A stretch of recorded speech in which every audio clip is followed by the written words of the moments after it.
Welcome to week 7.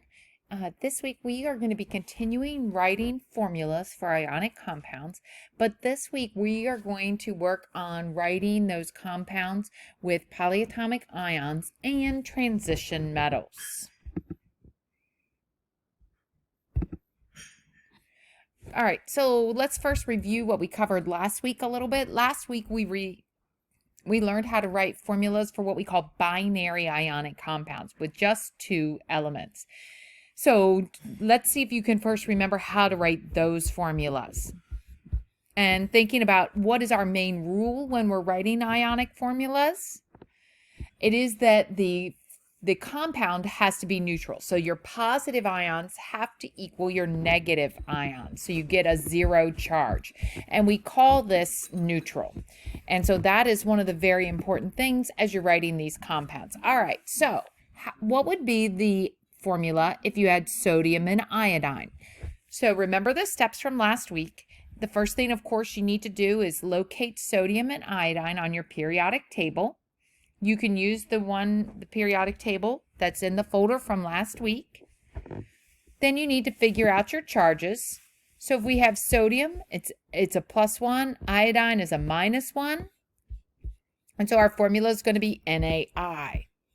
Let's take a look at another one. So if you have the compound with potassium and sulfur, what is going to be the formula for that compound? Once again, locate both potassium and sulfur on your periodic table. Write down the symbols for those 2 elements.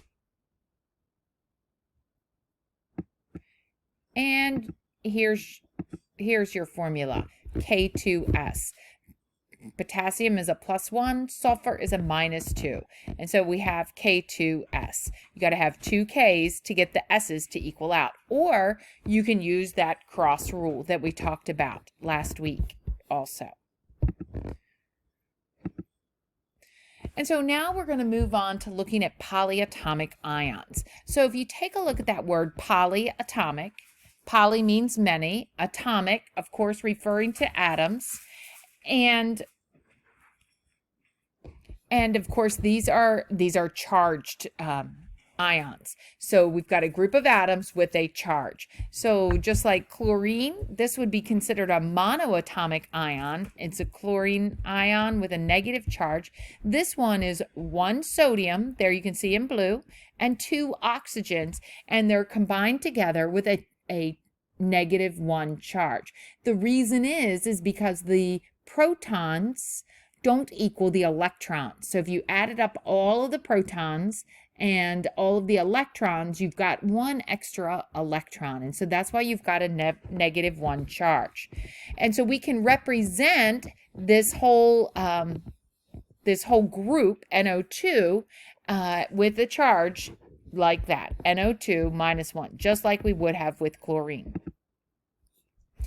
So once again, our ions, we've often thought of them as just being single, monoatomic, but we can also have this polyatomic ion as well. And so if we're going to write the formulas with those, we do it the exact same way. So once again, if we have calcium and we have carbonate, of course, if you take a look at the charges and you can see calcium is +2, carbonate is -2. What do those equal? And if you're taking a look at that, you can see that they equal 0.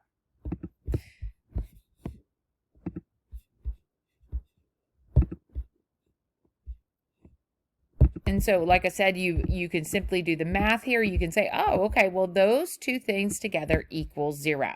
And so our formula has to be CaCO3. Now, a lot of times what we do with this polyatomic ion is put it in parentheses.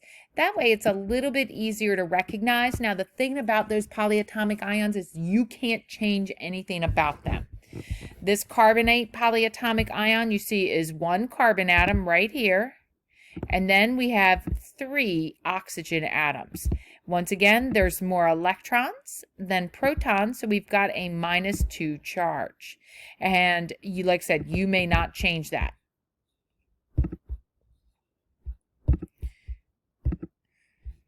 And so there's our formula for calcium carbonate. Again, the calcium ion has a +2 charge. The carbonate molecule needs an extra 2 electrons, so that's perfect. This is kind of what it looks like, and we'll be drawing those in a few weeks.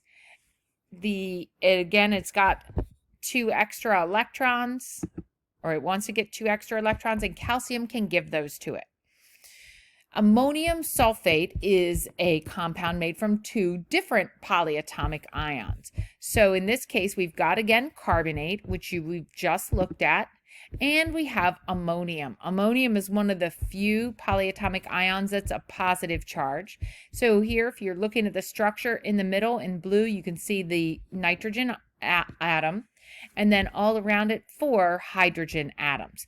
And again, this has more protons, 1 more proton than it does electrons, so that's why it's a +1. Our carbonate, as you can see, is a -2. And so if we wanted to write the formula for this sodium carbonate, what we would simply do is take a look at what are you going to need to have to get these 2 ions to equal 0. So that's one of the ways that you can do that. And so if you're saying, oh, well, you're going to need another NH4 positive charge, you're exactly right. And so that's, again, one way of doing that. The other way that you can take a look at this is you can look at your charges and cross them. If NH4 is a +1 charge, and like I said, I often like to look at them in parentheses. Not everybody does that. That's a +1 charge. And carbonate, CO3, is a -2 charge. Then if you simply cross those, you'll put that 2 right there.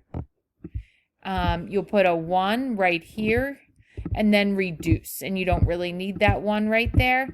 And so our formula is NH4 2CO3. Let's take a look at another one. This is the chlorate polyatomic ion. Again, it's got 1 chlorine in the middle, and it's got 3 oxygens. It also has a -1 charge. And so again, like I said, you would use parentheses to indicate more than 1. So if we had calcium and chlorate, calcium is a +2 charge. So if you simply cross those charges over, you would write that 2 right over here. And for next to calcium, you could write a 1. Then you would reduce those, and your formula is CaClO3 2, calcium chlorate. And just another formula made with a polyatomic ion. And so you may want to snap a picture of this with your phone. Here's some pretty common ions that we're going to be taking a look at this week, learning how to write formulas with these polyatomic ions. So I would really encourage you to take a look at that and use that.